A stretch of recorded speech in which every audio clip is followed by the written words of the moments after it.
The Obama administration recently announced big plans to encourage the production of cars that run on biofuels. This is good news for the folks in Wisconsin because, as I recently discovered, that state is already developing alternative clean energy from something they have lots and lots of: cows. Wisconsin, home of the cheeseheads and known for its dairy products. But now the state famous for its cheese, milk, and cream is rising to the top in another kind of business, turning this into this. And one veteran dairy farmer here has figured out how to do it without leaving anything harmful behind. So this is actually, 5 minutes ago, was cow manure. Oh. Yep, you heard him. From manure to drinking water in 5 minutes flat. John Vries is a third-generation dairy farmer. To most, this looks like a typical Wisconsin dairy farm. Plenty of cows and plenty of, well, cow manure.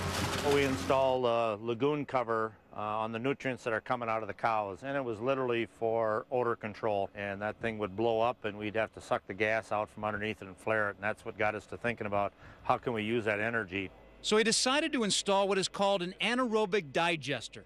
This tank holds 1 million gallons of cow manure.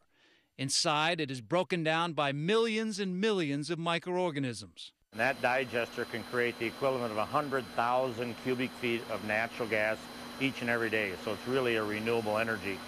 We then take that biogas, scrub it, and put it in the natural gas pipeline in the local village here. The liquid and solid parts that are left behind are also put to good use. This miniature version of a waste treatment plant separates the liquid waste from the solid waste and, using various chemicals, washes the fluid. Normally, Vries does not drink a glass of this after a hot day in the fields, but here he drank it to prove to us it is safe enough for him to pipe it to a nearby stream. The solid waste left by the whole process is then used as fertilizer on the fields. We no longer buy commercial fertilizer. While the cows may produce plenty of their own waste, the cheese made from their milk is responsible for plenty of its own leftovers. For years, Joe Van Grol was a manager at a cheese plant tasked with finding a home for all this waste. From 100 pounds of milk, you'll get 10 pounds of actual cheese. The remaining 90 pounds is what they'll call whey. And getting rid of this whey waste is not easy. So I'd have to ask area farmers, area business people, or the waste treatment plant, can you take this stuff for us? And it got to the point where they would no longer take it. So Van Grol bought this failed cheese plant and used the existing equipment to turn the whey into ethanol. It takes a significant amount of energy to produce, and until now has largely come from corn, which some argued drives food prices through the roof.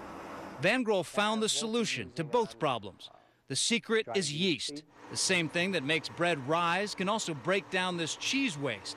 As the yeast grows, it produces alcohol that ferments the whey. The fermented solution is run through a still, just like vodka or whiskey, that boils off the water and recaptures the alcohol. Pipes then take it to this large tank, and what comes out of the tap? This is the alcohol. It comes out in 199.5 proof, which is pure alcohol. Van Grol says that his first commercial plant could be up early next year and will produce 3 million gallons of ethanol annually. The alcohol can be mixed with gasoline to power cars and can be used to power electric generators. But what about the massive amounts of energy needed to produce this ethanol and all the carbon dioxide that results from the yeast doing its job? The answer is in this green goo, algae. Joe captures the carbon dioxide produced while making the ethanol and pipes it back into the algae tank. The algae will chew up the CO2. He then harvests it and squeezes the oil from it. This algae oil can be used to help power the ethanol plant, and Joe has a lot of algae. Enough to run a generator and our boiler, thus creating a whole closed-loop system on our plant. And to top it all off, the dried algae and dried yeast, the only byproducts of the ethanol plant, go back to the dairy cows as protein feed, and the entire process is brought full circle. And let Mother Nature work the way she intended it to do it. Mother Nature helping John and Joe clean up their business and adding a little to their bottom line in the process.